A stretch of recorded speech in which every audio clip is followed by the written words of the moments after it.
Cuando realicé mis estudios de posgrado en el Instituto Middle East en el Departamento de Asuntos Internacionales de la Universidad de Columbia, tomé varios cursos sobre el tema del conflicto en el Medio Oriente. Semestre tras semestre estudiamos el conflicto en Medio Oriente como si fuese el conflicto más complejo del mundo, cuando de hecho es probablemente el conflicto más fácil del mundo para explicar.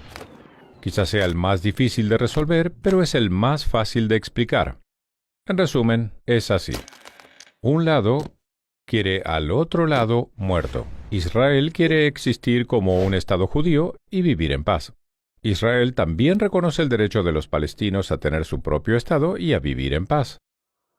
El problema, sin embargo, es que la mayoría de los palestinos, al igual que muchos musulmanes y árabes, no reconocen el derecho a existir del Estado judío de Israel. Esto es cierto desde 1947, cuando las Naciones Unidas votó a favor de dividir la tierra conocida como Palestina en un Estado judío y un Estado árabe. Los judíos aceptaron la división de las Naciones Unidas, pero ningún país árabe o musulmán lo aceptó.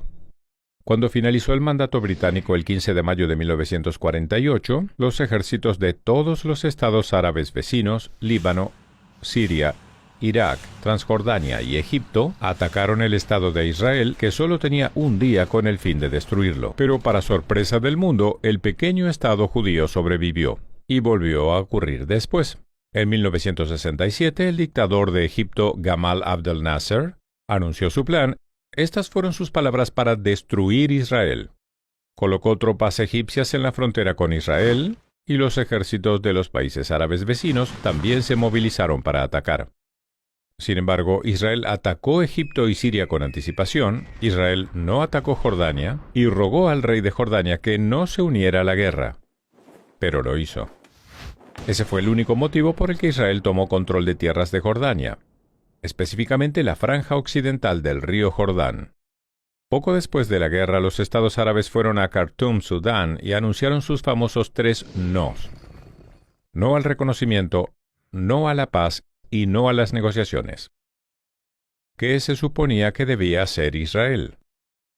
Bien, una cosa que hizo Israel algo más de una década después, en 1978, fue devolver toda la península Sinaí, un área de tierra más grande que el mismo Israel, y con petróleo, a Egipto, porque Egipto, bajo el nuevo liderazgo, firmó un acuerdo de paz con Israel. Luego Israel entregó la tierra a cambio de la promesa de paz con Egipto y siempre ha estado dispuesto a hacer lo mismo con los palestinos. Lo único que tenían que hacer los palestinos es reconocer a Israel como un Estado judío y prometer vivir en paz con ellos. Pero cuando Israel ha propuesto cambiar tierra por paz, tal como lo hizo en el año 2000 cuando acordó dar a los palestinos un Estado soberano con más del 95% de Cisjordania y todo Gaza, el líder palestino rechazó la oferta y respondió en su lugar enviando oleadas de terroristas suicidas a Israel. Mientras tanto, la radio palestina, la televisión y el currículum escolar siguen llenos de glorificación de terroristas, satanización de judíos y el mensaje diario repetido de que Israel debería dejar de existir. Así que no resulta difícil explicar la disputa en Medio Oriente. Una parte quiere ver muerta a la otra. El lema de Hamas, los líderes palestinos de Gaza, es: amamos tanto a la muerte como los judíos aman a la vida. Hay 22 estados árabes en el mundo, que abarcan desde el Océano Atlántico hasta el Océano Índico. Hay un estado judío en el mundo, y es más o menos del tamaño de New Jersey. De hecho, el diminuto El Salvador es más grande que Israel. Finalmente, pensemos en estas dos preguntas. Si mañana Israel dejase las armas y anunciara: ya no vamos a luchar más, ¿qué pasaría? Y si los países árabes que rodean a Israel dejasen sus armas y anunciasen: ya no vamos a luchar más, ¿qué pasaría? En el primer caso habría una inmediata destrucción del Estado de Israel y una masacre de la población israelí.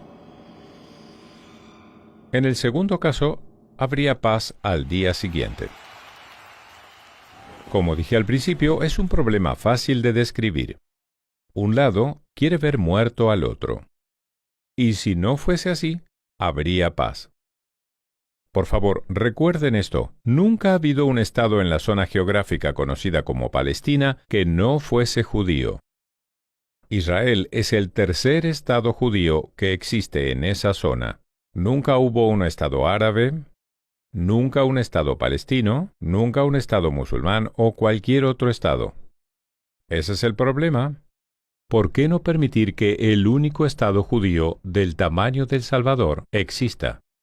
Ese es el problema del Medio Oriente. Soy Dennis Prager.